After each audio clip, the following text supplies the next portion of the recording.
कि बाबा के देवघर नगरिया में कि बड़ा मजा आए कंवरिया में। और ये हमारी माताएं बहनों से भी मैं कहना चाहूंगी कि अगर आप लोग भी झूमना चाहेंगे तो झूम सकते हैं। ये बाबा भोलेनाथ का प्यारा सा भजन है।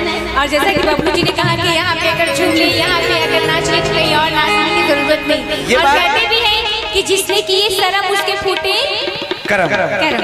तो ये बात सब पे लागू होता है, आप पे भी लागू होगा। आप भी अगर एक बार डांस कर लेंगे ना, फिर आपको अपने पति के आगे डांस करने की जरूरत नहीं पड़ेगी, है ना? अच्छा एक बात बताइए, देवघर कौन गए हैं? बाबा को जल चढ़ाने कौन कौन गए? हाथ उठाइए भैया। हो आप लोग गए हैं ना? बड़े अभागा है जो नहीं गए। इस बार जाना है सावन में ना। उठाइए दोनों हाथों को, एक बार जोरदार से करा हो जाए। बोलिए हरा हरा बाबा की देवघर नगरिया में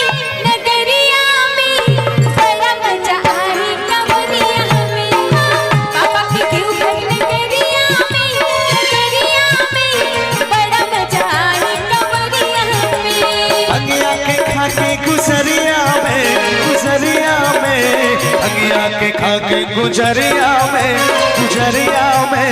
बड़ा मजा आए कंवरिया में।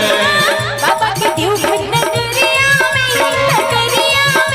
बड़ा मजा आए कंवरिया में।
कमर में लचक मचक के बदरिया में बड़ा मजा आए कंवरिया में।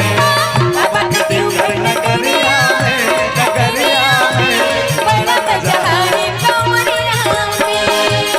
बाबा क्या बात है।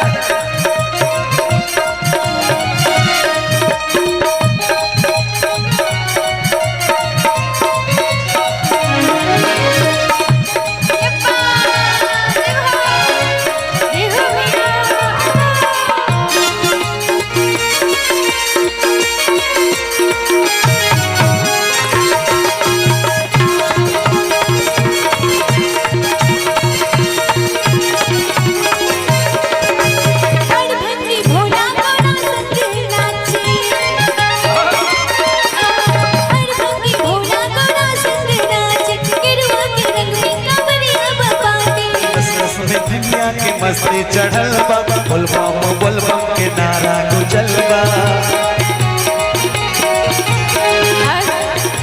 सावन की बदरिया में बड़ा मजा आए कंवरिया में। बाबा के देवघर नगरिया में बड़ा मजा आए कंवरिया में। भंगिया के खाई के गुजरिया में भंगिया के खाई के गुजरिया में बड़ा मजा आए कंवरिया में। बाबा की देवघर नगरिया में बड़ा मजा आए कंवरिया में। और एक बात है, कह दूं क्या? बोलिए। आ जाना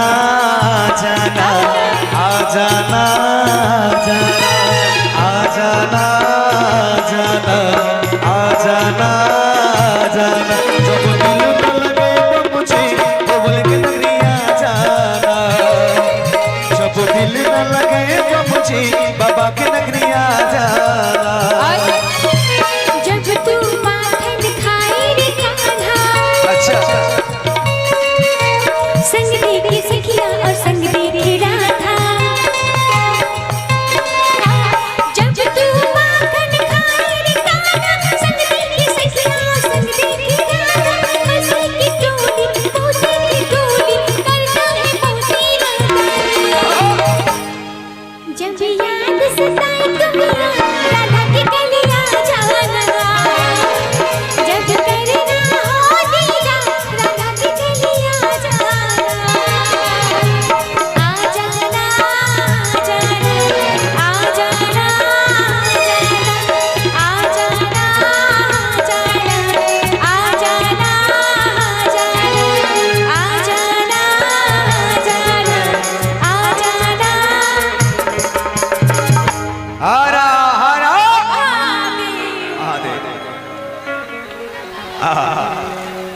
और चलिए फिर से कुछ भजनों के फरमाइश है भैया की तरफ से एक भजन और